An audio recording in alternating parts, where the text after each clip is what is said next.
Okay, so we had this question here that somebody sent me, where you have this circuit with resistors and it wants you to find the current going through the circuit. So first off, I'll just make a note that in the question they give you R1, 2, 3, 4, 5 and the voltage of the battery. So I'm not going to put that in here now, but I'll solve it in terms of variables, and then the student should be able to just plug in the numbers to get what they want, and more importantly, it shows the idea.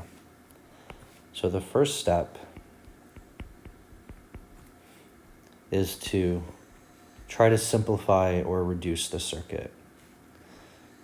And it's important to know the rules for our circuits. So we can have resistors, we could have resistors in series. And if they're in series, all you do is you add up however many resistors there actually are. And if your resistors are in parallel, then it's a little bit different.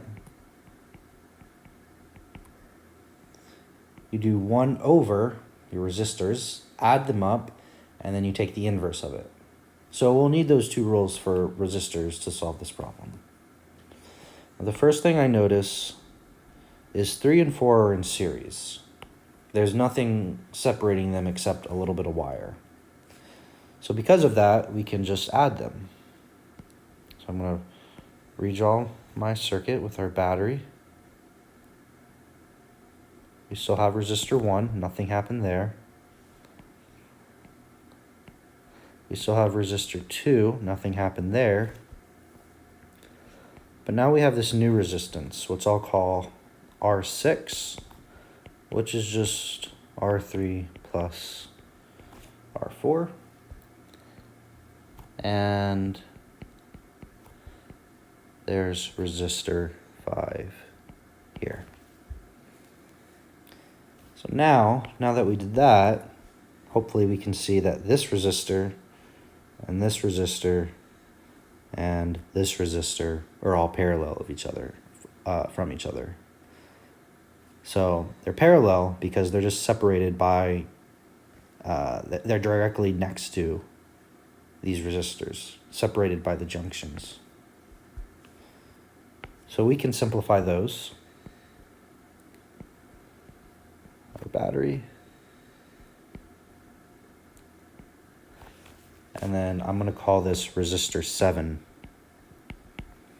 And resistor 7, we're going to use our rule for parallel resistors. 1 over R1 plus 1 over R2 plus 1 over R6 to the negative 1 power. And remember, R6 is just R3 plus R4. So if I wanted to, particularly if for the student that asked this question, you can just write it as that because you know what R3 and R4 is. And then we still have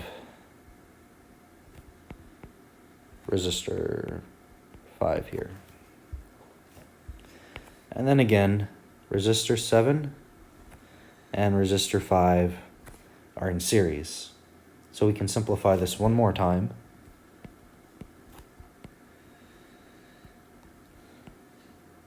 So we just have our battery and our resistor, which we'll call resistor 8. And again, they're in series. So this would just be R7 plus R5. And we know what R7 is equal to in terms of our other resistors. So you could also say that this is 1 over R1 plus 1 over R2 plus 1 over, that was R6, but R6 is, like we said, R3 plus R4 to the negative 1. So that's R7 plus R5. So you'll be able to get a total resistance out of that. So that's as simple of the circuit as we can get. And then what we're going to want to use is step 2. After we simplify it, we're going to use Ohm's law. So Ohm's law says that your voltage, Ohm's law says voltage equals your current times your resistance. So that's like our big equation here.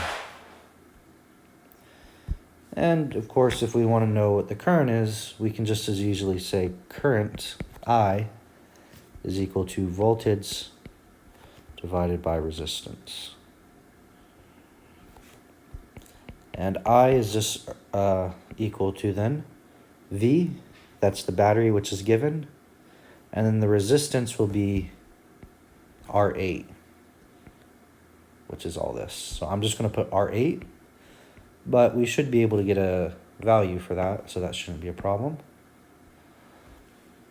And whatever that comes out to be, that'll be in units of amps, because I believe the units they gave was volts and ohms.